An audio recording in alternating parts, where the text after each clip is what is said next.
Hi I'm Satish welcome to top 9 ఇవాల్టి top 9 entertainment news ఏంటో ఇప్పుడు చూసేద్దాం. ఇప్పటి వరకు సింగిల్ గానే యంగ్ టైగర్ ఎన్టీఆర్ తన సినిమాను ప్రమోట్ చేసుకుంటున్నాడు. ఇక ఇప్పుడు ఈయనకు తోడుగా ఐకాన్ స్టార్ అల్లు అర్జున్ కూడా ఫీల్డ్ లోకి దిగేస్తున్నాడు. దేవరకు తోడుగా పుష్పరాజ్ రంగంలోకి దిగుతున్నాడు. మరికొన్ని రోజుల్లో జరగబోయే దేవర ప్రీ రిలీజ్ ఈవెంట్ లో icon star Allu Arjun chief guest గా వచ్చేస్తున్నాడు. అఫీషియల్ అన్అఫీషియల్ పక్కకు పెడితే ఇప్పుడు ఈ న్యూస్ నెట్టింట వైరల్ అవుతోంది. అటు ఎన్టీఆర్ ఫ్యాన్స్ ను ఇటు బన్నీ ఫ్యాన్స్ ను ఖుషి అయ్యేలా చేస్తోంది. అప్పటికే దేవరపై బోలెడు అంచనాలున్నాయి. ఇక రీసెంట్ గా రిలీజ్ అయిన ట్రైలర్ తో ఆ అంచనాలు కాస్త ఆకాశం అంచుకు చేరాయి. ఇక ఆ అంచు నుంచి ఏకంగా అంతరిక్షంపై పైకి పోయేలా ఈ సినిమా నుంచి ఓ న్యూస్ బయటికి వచ్చింది. ఈ సినిమా నిడివి 2 గంటల 57 నిమిషాలుగా ఉంటుందనే న్యూస్ మేకర్స్ నుంచి బయటికి వచ్చింది. దీంతో దేవర మూవీ 2 గంటల 57 నిమిషాల అరాచకమే, దిమ్మ తిరిగే రేంజ్ లో దేవర విశ్వరూపం పక్కా అంతే అంటూ ఫ్యాన్స్ నుంచి ఓ స్లోగన్ వస్తుంది. అది కాస్త నెట్టింట వైరల్ అవుతోంది. తెలిసో తెలియకో నచ్చో నచ్చకో ఓ హీరో సినిమా మరో హీరో చేతికి వెళ్ళడం కామన్. అయితే నాని నితిన్ విషయంలోనూ ఇదే జరిగింది. ఇప్పుడు బలగం సినిమాతో సెన్సిబుల్ డైరెక్టర్ గా మారిన వేణు తన రెండో సినిమాగా నానితో కలిసి ఎల్లమ్మ సినిమాను తెరకెక్కించాలని అనుకున్నాడు. దిల్ రాజు ప్రొడక్షన్ లో ఈ సినిమాను భారీగానే ప్లాన్ చేశాడు. కానీ ఇప్పుడు అదే సినిమా నితిన్ చేతిలోకి వెళ్ళిందట. తొందరలో ఈ సినిమా నితిన్ హీరోగా తెరకెక్కనుందట. రీసెంట్ గా ఓ మూవీ షూటింగ్ లో రవితేజ గాయపడ్డారు. యాక్షన్ సీన్ చేస్తూ హాస్పిటల్ పాలయ్యాడు. ఇంటికే పరిమితం అవ్వాలని రెస్ట్ తీసుకోవాలని డాక్టర్స్ సూచించడంతో ఇప్పటి వరకు బయట కనిపించలేదు. దీంతో ఫ్యాన్స్ రవణ ఎలా ఉన్నాడని ఆరా తీస్తూ నెట్టింట ఎదురు చూడడం మొదలెట్టారు. ఇక ఈ క్రమంలోనే మాస్ రాజా రవితేజ లేటెస్ట్ పిక్ ఒకటి బయటికి వచ్చింది.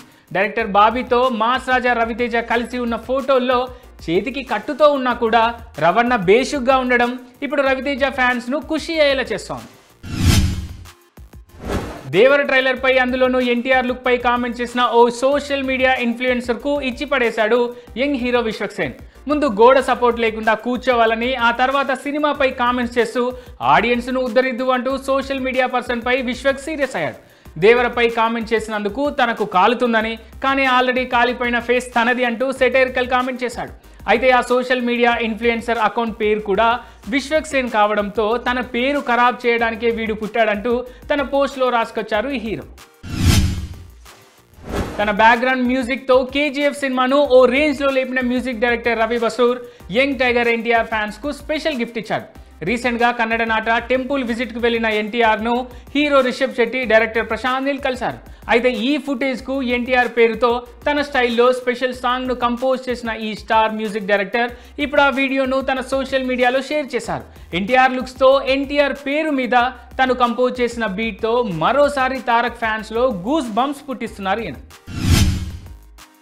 గంగవ్వ ఊర్లో ఉండే ఈ అవ్వ తన టాలెంట్తో యూట్యూబ్ వరకు వచ్చింది. తనకంటూ ఓ క్రేజ్ను సంపాదించుకుంది. ఎట్ ప్రెజెంట్ సెలబ్రిటీ హోదాను కూడా ఎంజాయ్ చేస్తోంది. ఇక ఈ క్రమంలోనే ఈ అవ్వ తన ఆస్తుల వివరాలను బయటపెట్టింది. బిగ్ బాస్ వల్లే తను డబ్బు వెనుకేసుకోగలిగానని చెప్పిన గంగవ్వ అలా తన దగ్గర దాదాపు 1,24,00,000 రూపాయల విలువైన ఆస్తులు ఉన్నట్టు చెప్పింది. తను ఎప్పుడూ కనిపించే యూట్యూబ్ ఛానల్ వేదికగానే ఈ వివరాలను వెల్లడించి ఇప్పుడు నెట్టింట హాట్ టాపిక్ అవుతోంది. సెలబ్రిటీల చేతికి కోట్ల ధర పలికే వాచ్లు ఉండడం కామన్ అయిపోయింది. వాచ్ దొరికితే చాలు, లైఫ్ సెట్ అనే లైన్ ఇప్పుడు వినిపించడం కాదు, కనిపించడం కూడా కామన్ అయిపోయింది. ఇక తాజాగా సల్మాన్ ఖాన్ కూడా తన చేతికి ఓ వాచ్ పెట్టుకోవడం, ఆ వాచ్ ధర అక్షరాల 42 కోట్లుగా ఉండడం ఇప్పుడు అంతటా హాట్ టాపిక్ అవుతోంది. అయితే ఈ వాచ్ సల్మాన్ ఖాన్ది కాదు, ఓ లగ్జరీ వాచ్ డిజైనర్ది. Yes, American jewellery luxury watch designer Jacob Arabo తాజాగా తన అభిమాన హీరో సల్మాన్ చేతికి ఓ వాచ్ను తొడిగాడు. 714 డైమండ్స్ ఉన్న 42 కోట్ల ధర పలికే ఈ వాచ్ను కొద్దిసేపు Salman పెట్టుకునేందుకు అనుమతినిచ్చాడు.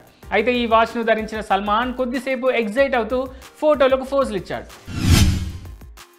Bollywood star heroine cum model Malaika Arora తండ్రి రీసెంట్ గా సూసైడ్ చేసుకున్నారు. తన అపార్ట్మెంట్లోని పెంట్ హౌస్ నుంచి కిందికి దూకి తిరిగి రాని లోకాలకు వెళ్ళిపోయాడు. అయితే తాజాగా మలైకా తండ్రి అనిల్ కుల్దీప్ మెహతా చివరి మాటలు ఇప్పుడు బయటికి వచ్చాయి. తన 2 కూతుళ్ళు మలైకా అమృతకు ఫోన్ చేసిన అనిల్ అనారోగ్యంతో బాధపడుతున్నా, అలసిపోయా అంటూ చివరిసారిగా వారిద్దరికీ చెప్పారనే ఓ న్యూస్ బయటికి వచ్చింది. అది కాస్త ఇప్పుడు అందరినీ కలిసివేస్తోంది.